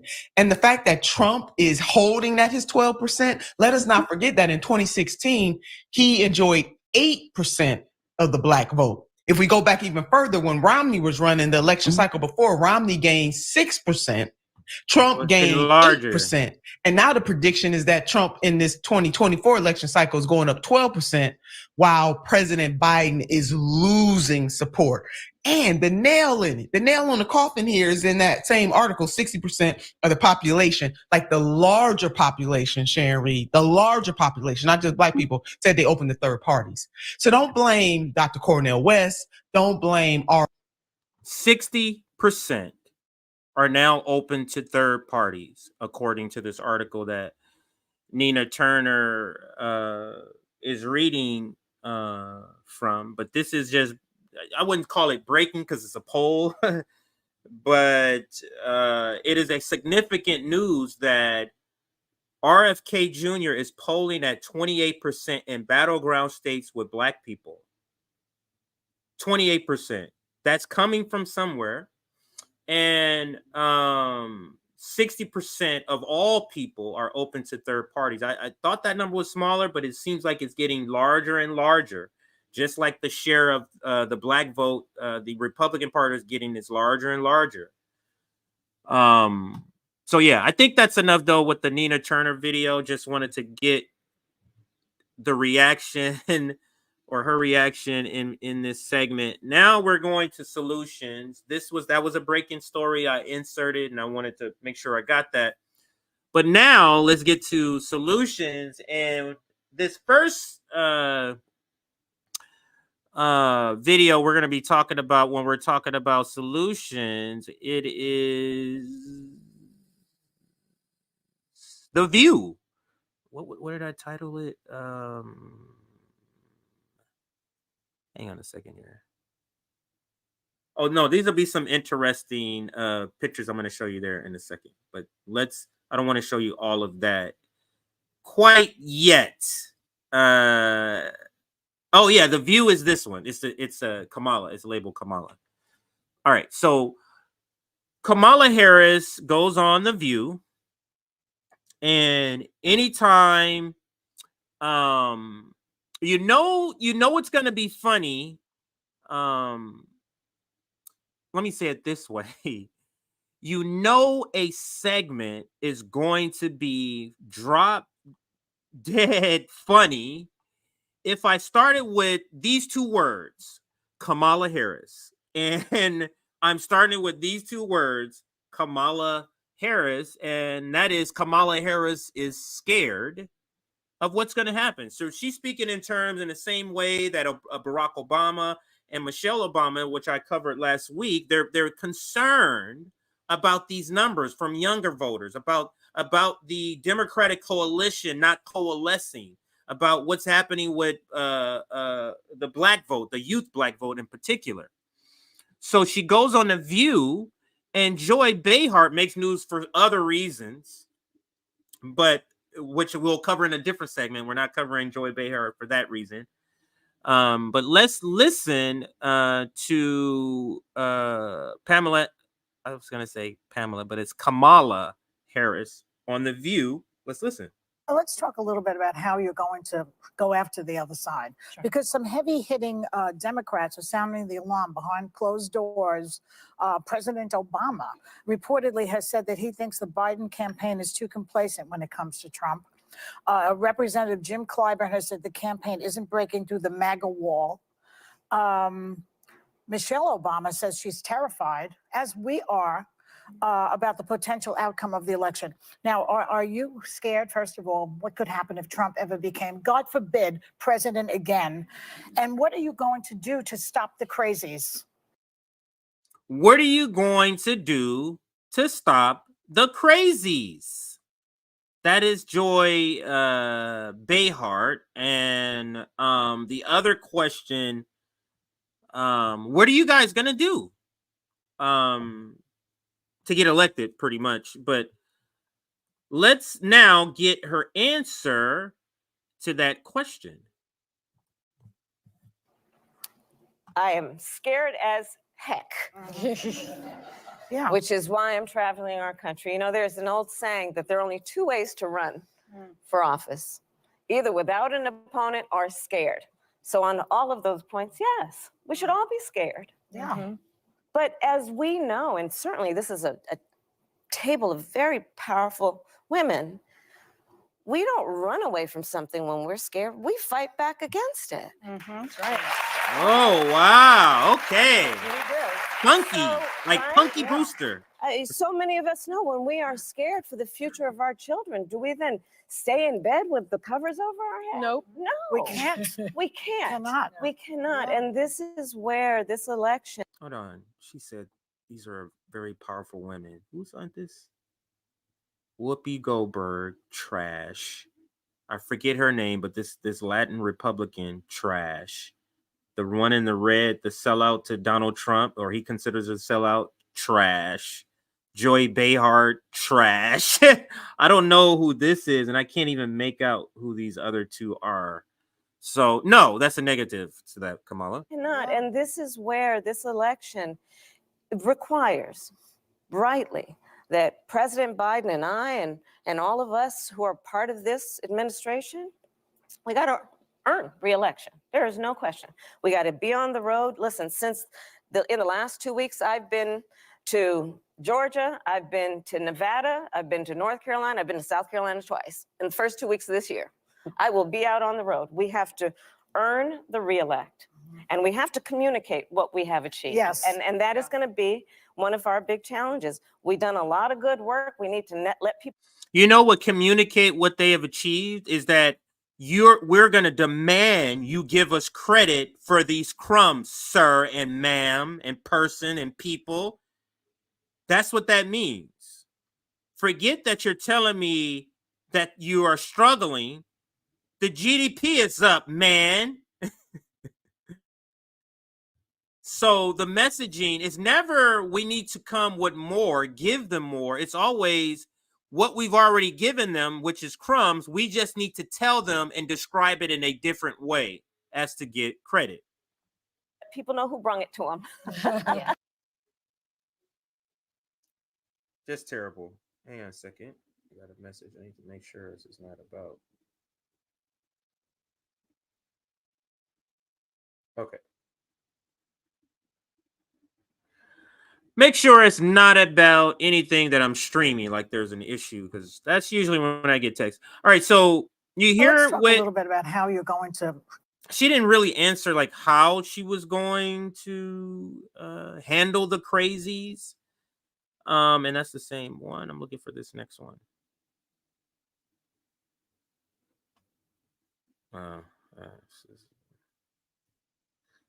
Now let me get some reaction actually. So two people I love on the show. Margaret Kimberly, here's her reaction to what Kamala Harris says. It says, remember Dem Bulb's Vice President Dan Quayle. Kamala Harris is Quayle in a pantsuit. She can't handle a softball question from The View. Because if you don't know, she's viral for this interview on The View. Conservatives are up in arms because of the insults, apparently. And what are you going to do to stop the crazies? I am scared as heck. Yeah. Which is why I'm traveling. Just that part right there. What are you going to do with the crazies? I'm scared as heck. This has drawn her ire from a lot of people in the conservative spaces. And then Joy Beyhart just in the human spaces when she kind of gave her critique about young people struggling. There's a point in the interview where like young people are struggling with this, and this. And the lady just calling out, yeah, home ownership, this and this. She's like, hey, get a job. Joy Beyhart, that was her reaction to young people struggling. They really don't want to hear it. They really don't. They really don't want to hear about your struggles in this capitalist system. They're doing well, so why should they want to hear about what the problems you're going through? But here's another reaction from Glenn Greenwald.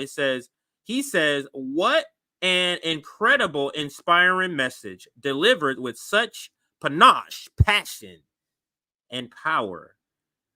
He's being sarcastic, of course. So let's go to The View and see what hellstorm they created with this interview. I'm just gonna, now we're in the shoot the shit phase of the stream. I kind of already touched on the major points. Now I'm just kind of showing you some shoot the shit, but let's to some of the reaction. Is this one of them here?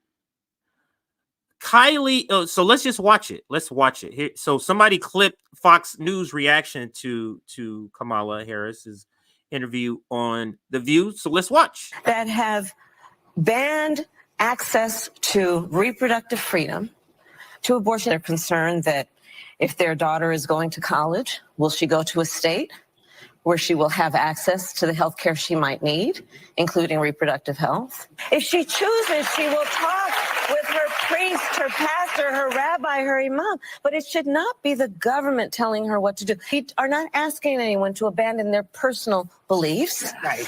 It's just that the government should not, in this year of our Lord 2024, the government should not be telling women what to do with their bodies. So this was fascinating, and I'll get to abortion in just a moment, but I disagreed with almost everything she said in this interview. I will say it was one of her better interviews when it came to style. She's been clearly doing some sort of media training, and she's been deployed to hit 3 buckets. Progressives, where she has more credibility than Joe Biden. She did that today. She talked about Israel and Gaza. Young people, she's been going to campuses. She hit that today in this interview. She talked about, she literally said, I love Gen Z. I love Gen Z, kept bringing up student loans. And then women. She's on a show whose audience is mainly women. You just saw it. She brought up abortion again and again and again. Even when she was given low-hanging fruit, she was asked about January 6th and 91 indictments against Trump. She pivoted right back to abortion because she knows what is true, which is the GOP has lost every single abortion ballot initiative post-Roe, every single one.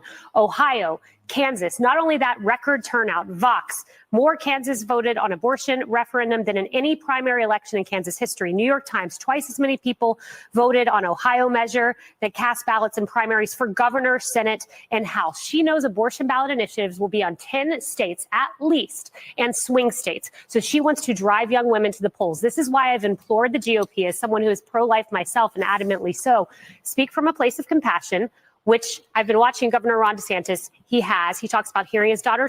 Yeah, no, this is a losing battle, and now you guys are paying for the consequences for being such zealots over taking away a right. So good luck with that. I have no sympathy for that. All right, so there's no other sort of major. Oh no, here goes Charlie Kirk.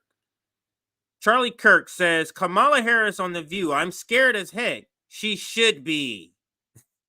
In his best Clint Eastwood voice. That was Charlie Kirk. I don't think there's anyone else.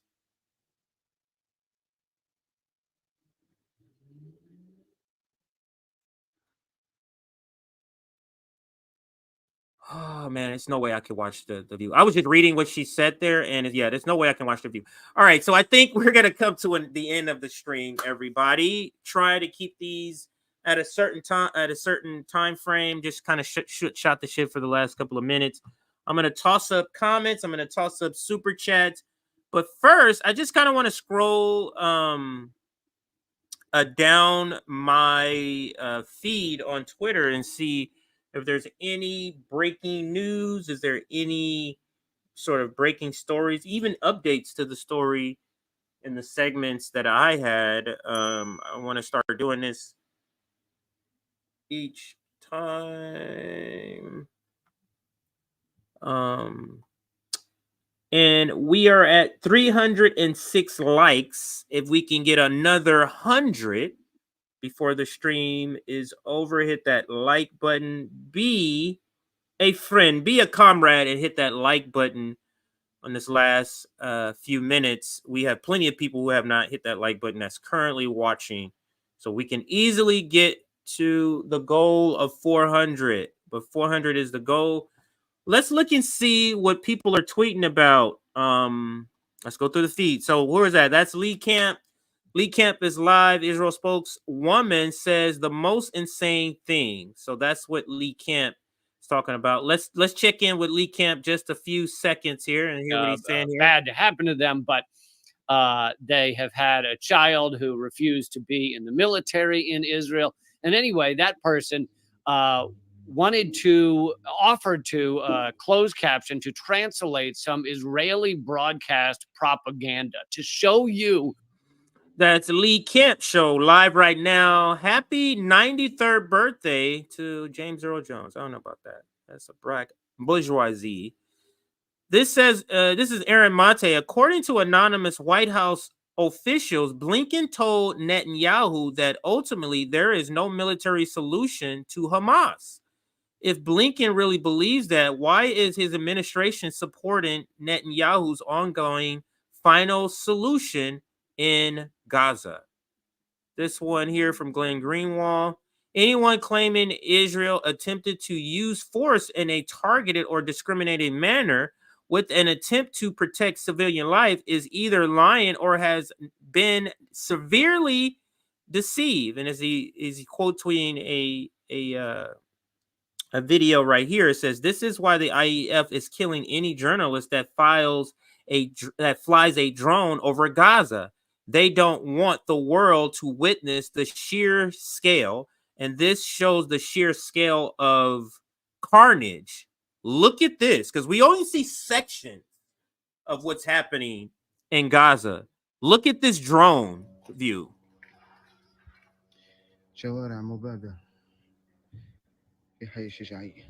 Just insanity."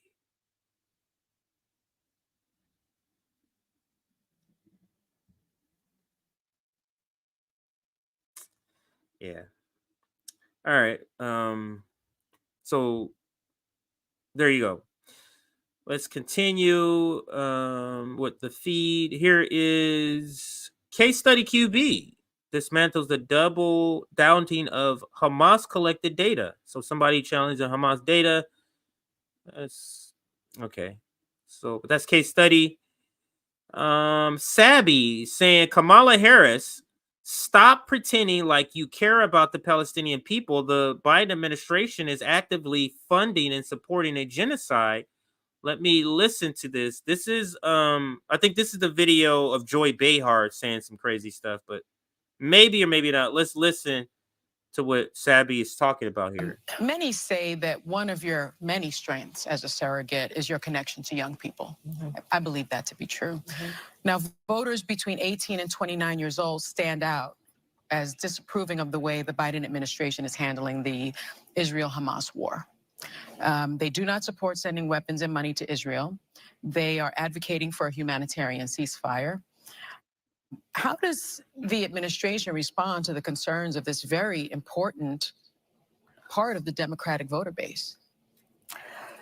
So let's start with this. And you're right, Sonny. In fact, in the fall, I embarked on what I called a college tour and met with over 15,000 students across the country.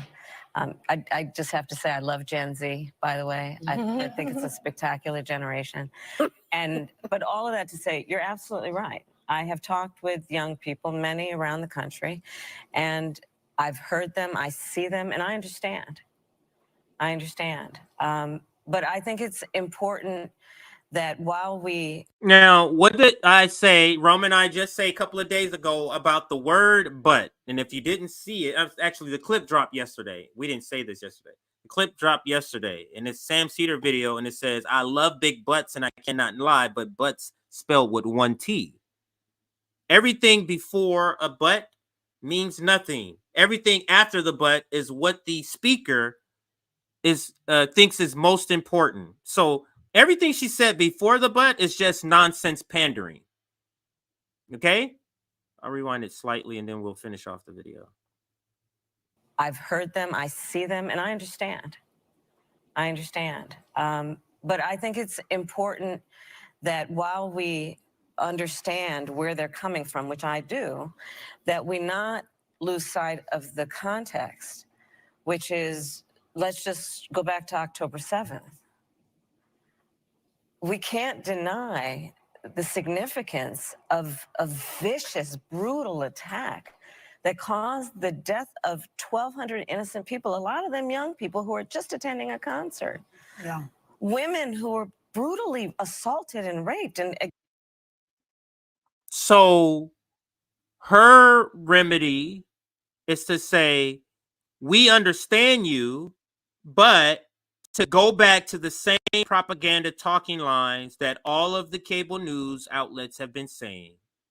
You guys are going to lose, and you're going to lose on this issue. And I am so happy this is the issue that's going to cause you to lose. They're going to lose. If this is your response, this is it.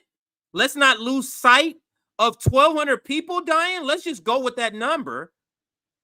1,200 people. No, actually, I'm not, because we're about clarity. That's not the truth. They've already downgraded that number. They've already the beheaded babies and rape. That's already been debunked, and they're still spewing these talking points from the IDF.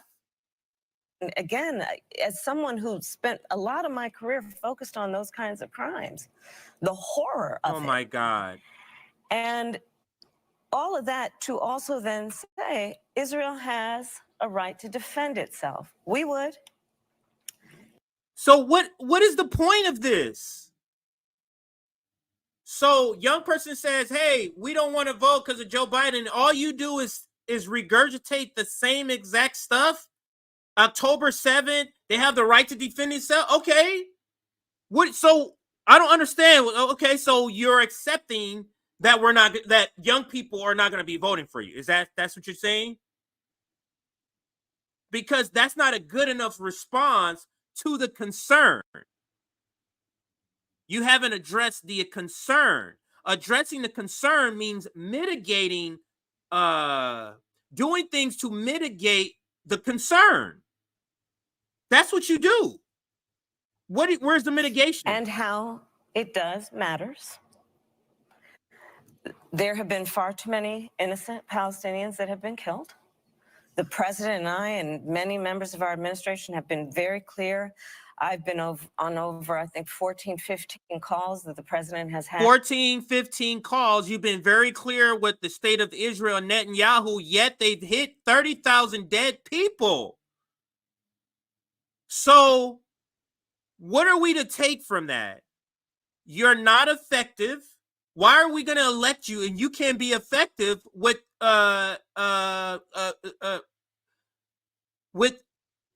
toning down, with tamping down a genocide? We're supposed to give you 4 more years so you can allow 30 more thousand people to die?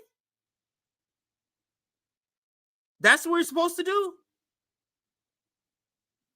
Joe Biden is going to lose.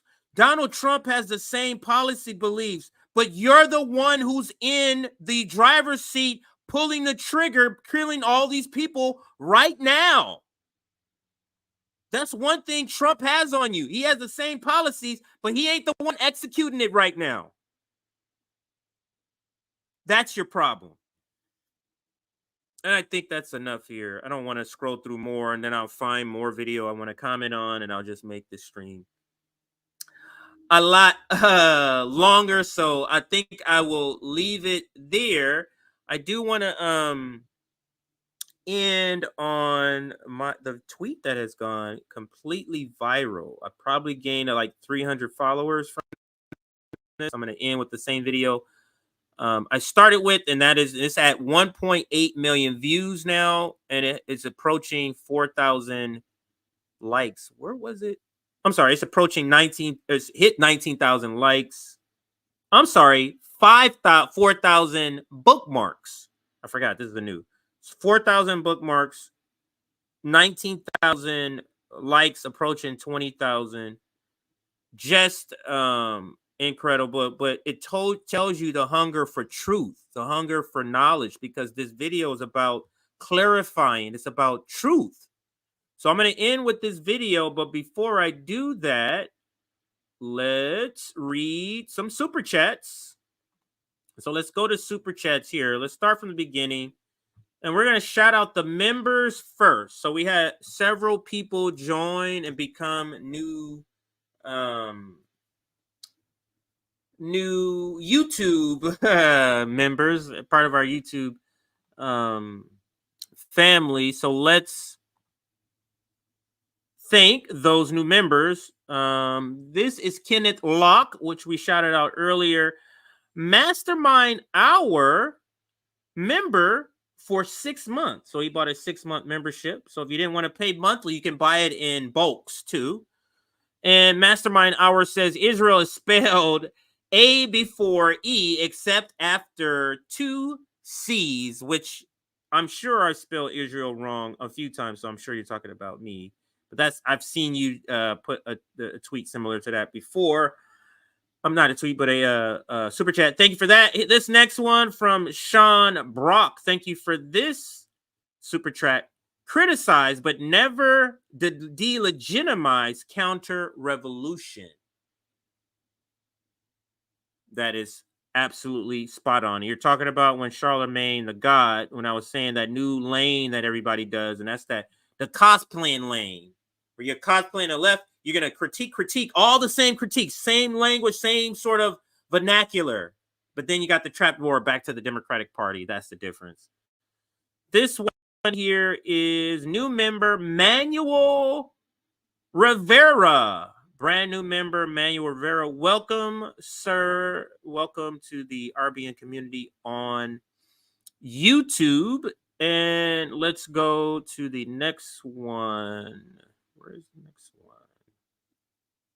Got a few more. 1, 2, 3 more. Let's go to this one.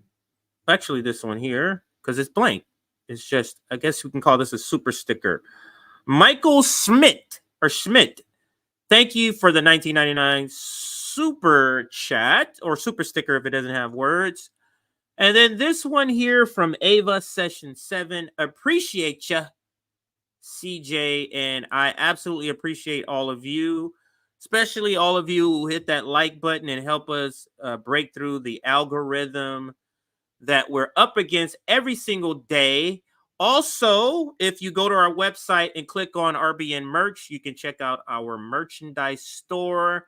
We have t-shirts, 11 designs you can get. We have the RBN logo. This one is completely unserious, the famous line popularized by Nick. And then this was one of my favorites. This says NATO is a terrorist organization. So that's a favorite. This one here says class warfare is needed. So that's another one. This one is a abolish the police. We got a couple of those. This is another version of abolish the police. Actually, let's put that one up here. So here's abolish the police. You can get in a couple of different colors. Gray is usually what I have. I have a lot of grays and blacks. So I'll probably get the gray. I'm thinking of getting the blue for my wife, and then maybe from one of my daughters, the yellow. Yeah, I think I'm gonna get the yellow. If she wore that to school, I wonder what they would say. It also comes in brown. It also comes in white. So make sure you check out our merchandise store. Hit that like button on your way out. Thank you for watching. And like I said, the same way we started, we're going to end. And that is with that awesome video from TikTok, viral video from TikTok. This guy, I played a couple of videos from this guy. He does pretty good videos, but this was an awesome one. So I'm going to leave all of you here. And thank you for watching. And I'm out.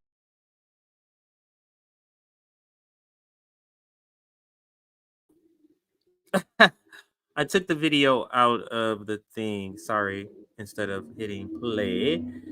So let's go back to Twitter and go back to the video. DNA. Israel DNA. So My bad, everybody. I hit the wrong video. Ask me why. It's even illegal Now, in the state of Israel see you guys. to obtain this. And if you do obtain it, it's illegal to show it and or talk about it. DNA tests are illegal in Israel. Ask me why. It's even illegal in the state of Israel to obtain this. And if you do obtain it, it's illegal to show it and or talk about it. Ladies and gentlemen, my DNA. Now you might ask yourself, why is it illegal to obtain this in the state of Israel? Because it proves through your DNA that Jews around the world have no ancestral ties to the land of Israel. I mean, duh. It doesn't take a PhD or an article from a Jewish newspaper to tell you that Caucasians practicing a religion aren't native to a place where people have been brown for millennia. This TikTok caused a storm online, with many debating what his results, which show no trace of being from Palestine or the Middle East, despite being Jewish, mean. Yet, in the state of Israel, getting hold of a genealogical DNA test is highly restricted. Yet Dov Aharonov and the Jerusalem Post reported in 2019 that Israel's genetic information law blocks people from buying them from local pharmacies. I guess boomer Zionists think that if you just throw enough money at troll farms and you don't let people Google 23andMe in Israel, that they'll forget that they're not Middle Eastern. Like, it's not Jesus of Williamsburg, it's Jesus of Nazareth, right? I mean, that's fine. Like, there are dark Jews. There's Jews from Brazil, there's Jews from Ethiopia, and up until the 19th century, everybody was living in Palestine pretty peacefully. Well, I guess until the Nakba, when they got displaced or killed alongside the Muslims and the Christians. I guess even back then, in the middle of the desert, if you have a brown neighbor, I guess property values go down. I don't make the rules, but they sure as hell are racist as So then, if Caucasian Jews don't come from the Middle East, where do they come from? I do not want to be called anti-Semitic, even if I've got Harvard in the background. So I'm just going to let another Ashkenazi geneticist tell you where you come from. Surprisingly, GPS took us to northeastern Turkey. At first, we did not understand the results, but when we looked at some old books, we found 4 ancient villages named Ishkenaz, Eskenaz, Ashenaz, and Ashkuz, names that may be derived from the word Ashkenaz. This place resides on a hub of trade networks. This is where Silk roads and other trade routes converge.